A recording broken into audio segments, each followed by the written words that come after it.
মৌ ফোনে অনেকক্ষণ কি যেন করছে অনিমেষের সামনে বসে বসে।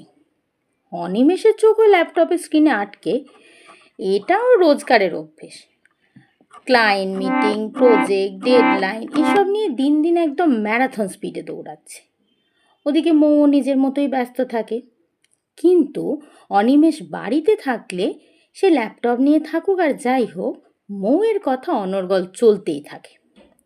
আজ সেই ক্যাসেটটা বন্ধ দেখে অনিমেষের চোখটা মৌয়ের দিকে গেল, আর তখনই ভ্রুকুটিতে একটু ভাঁজ পড়ল। বউকে সময় না দিলে বউ হাতছাড়া হওয়ার আশঙ্কার কথা অনেকেই বলে থাকে। তাহলে কি তাই হলো? তাই একটু মৌকে খোঁচা দিয়ে বলল, আজ এত চুপ কেন তুমি? সব ঠিকঠাক তো? মৌ ফোন থেকে চোখ না তুলেই বলল, হুম। অনিমেষের বেশ অস্বস্তি হলো। এমন তো কখনো দেখেনি মৌকে। কি এমন করছে? ফোনটা নিয়ে দেখতে ইচ্ছা হলো, কিন্তু এমনও কখনো করেনি। তাই একটু অড লাগছে নিজের। একটু অন্য বাহানা করে বলল, একটু চা করবে? চা তেষ্টা পাচ্ছে। এবার মৌ এক ঝলক ওর দিকে দেখে তারপর ঘড়ির দিকে তাকিয়ে বলল, নটায় কেউ চা খায় নাকি? একটু পরে ডিনার করে নেবে, এখন ডিস্টার্ব করো না। এরপর আর চুপ থাকা যায় না। সরাসরি অনিমেষ জিজ্ঞাসা করেই ফেলল, কি দেখছো এত মন দিয়ে? এবার অপমানটা বেশ জোর কদমে হলো। মৌ কোনোই উত্তর দিল না, বরং স্ক্রিনের দিকে তাকিয়ে মুচকি হাসি দিল। তবে কি কারোর সাথে ভিডিও কলে আছে ও? আমি সামনে বসে আছি বলে হয়তো কথা বলছে না, শুধু একে অপরকে দেখে যাচ্ছে। তাহলে কি কলেজ লাইফের ওই হ্যাংলা ছেলেটা ফিরে এলো নাকি? কিরকম সারাদিন তাকিয়ে থাকতো মৌয়ের দিকে হাঁ করে। ওকে দেখেই তো তাড়াতাড়ি অনিমেষ প্রপোজ করে দিয়েছিল। দরকার নেই বাবা রিস্ক নিয়ে।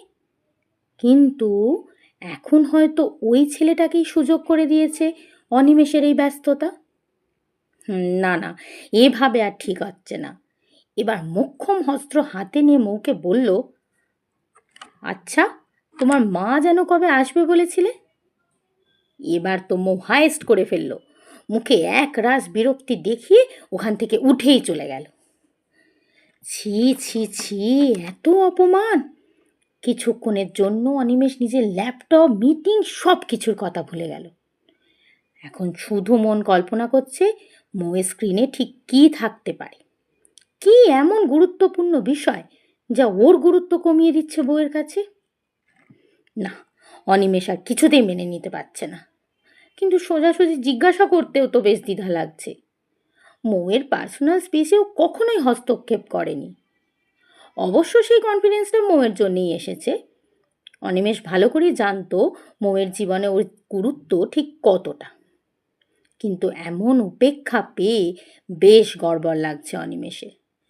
তাই কোনো রকমের ডিনার টেবিলে যাওয়া অবধি ধৈর্য রাখতে হবে ভেবে ল্যাপটপের দিকে ব্যর্থ মনোনিবেশ করার চেষ্টা করতে লাগলো।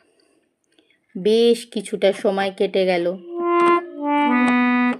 তবু মৌ খেতে রাখছে না। আধ ঘন্টা হয়ে গেল।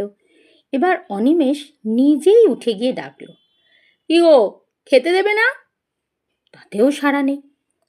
এতটা মেনে নেওয়া মুশকিল। এবার সোজা অন্য ঘরে মৌয়ের কাছে গিয়ে হাজির হলো অনিমেষ। কিন্তু মৌয়ের নজর স্ক্রিনেই নিবিষ্ট, আর দুই কানে ইয়ারফোন লাগানো। স্বাভাবিকভাবেই মৌর ওর কোনো কথাই হয়তো শুনতে পাচ্ছে না। কি এমন আছে ফোনে যা মৌকে এত বেঁধে রাখছে?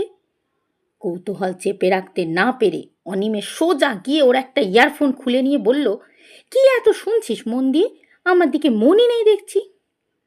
আচমকা আক্রমণে মৌ বেশ চমকে গেলেও পরক্ষণই বেজার মুখ করে বলল, দিলি তো নষ্ট করে। কি নষ্ট করলাম আমি? সেই কখন থেকে দেখছি ফোনের দিক থেকে চোখই সরছে না। থুর থুর, দিলি তো সব গড়বড় করে। মনের মতো শাড়িটা দেখাচ্ছিল, ভাবলাম স্ক্রিনশট নিয়ে এক্ষুনি বুক করব, সব ভেস্তে দিলি। তোকে নিয়ে সত্যিই কোনো কাজ হবে না। একে তো ল্যাপটপে মুখ গুজে রাখবি, কোথাও নিয়ে যাবি না, কিছু কিনে দিবি না। এদিকে আমি ফেসবুক লাইভ দেখে একটু শাড়ি কিনবো, সেখানেও তোর আপত্তি। যত সব। এতক্ষণে চেনা বউকে ফিরে পেয়ে বেশ স্বস্তি পেল অনিমেষ। হেসে বলল, তুই শাড়ি কিনছিলি? মোর রেগে মুখ বাঁকিয়ে বলল, না, প্রেম করছিলাম, যত সব। বলে উঠে চলে গেল রান্নাঘরের দিকে। অনিমেষ এসে বউকে অনুসরণ করলো। মুখটা বেশ হালকা লাগছে বাবা, নিশ্চিন্ত।